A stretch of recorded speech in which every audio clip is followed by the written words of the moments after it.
Hi everyone, this is Rick.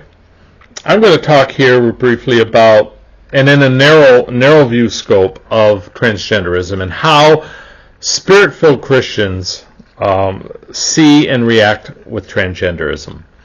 I'm not going to get into the overall, is it a sin or not a sin argument. That is a very big open debate. Christians are pretty much uniform in their attitude toward that, and you know what? The secular world is pretty uniformly against it as well, because it is a social, cultural normality that is being violated, and both sexes do it, men and women. They are both. There's more men than there are women, and men are the ones that are accentuated in this, but both of them do it. So as a Spirit-filled Christian, what is our attitude toward it? What is my attitude toward it? Well, first off, if it is not hurting me or my family, they're going to do what they're going to do. The world is what it is. We are separated from the world.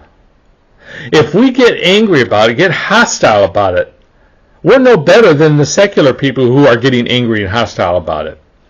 I see and read so much hate from the Christian community toward people who are transgender for various reasons. They get disgusted, they mock, they ridicule, they call names, and then they quote the Bible to justify it.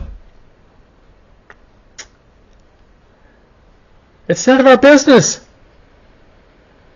They are not our fellow Christians. Those who are our fellow Christians, now that's a different story. Okay? So let's divide transgenders into two groups. Christians and non-Christians. The non-Christian transgenders, leave them alone. Just speak the word of Christ. Speak the good news of His salvation. If they want to explore it and come to Christ, help them along, pray about it, and let the Holy Spirit do His work. If they are Christians, and there are many transgender communities that have set up Christian churches, and there are many cross-dressers who are not transgender, and I'm not going to get into that again, but who are in the Christian church as well. What we need to do as Christians is exhibit that love. Love for your brother or sister is not just saying, I'm saying this out of love, but you're insane and you're going to go to hell if you don't stop. That's not out of love. That is a spirit of judgment. That is a spirit of condemnation that you should not have in your heart.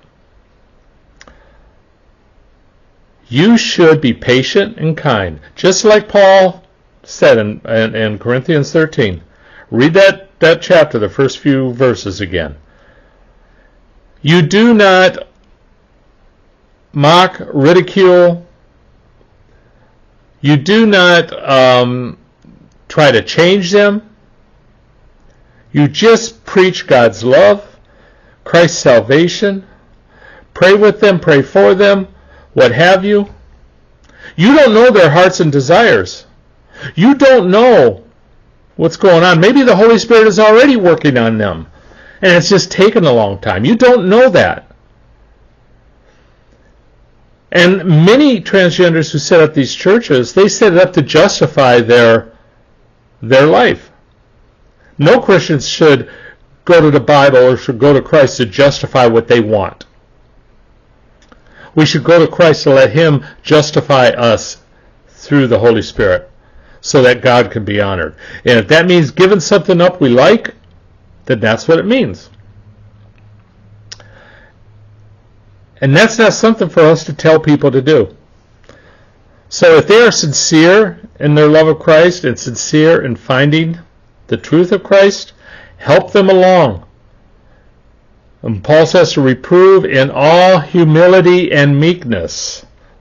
That does not mean that's wrong. That's a sin. You shouldn't be doing that, and I'm saying this out of love. That's not humility and meekness.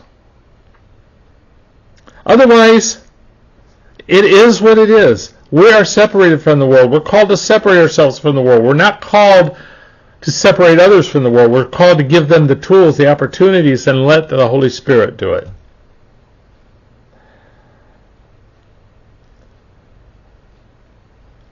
Now, until next time, God bless.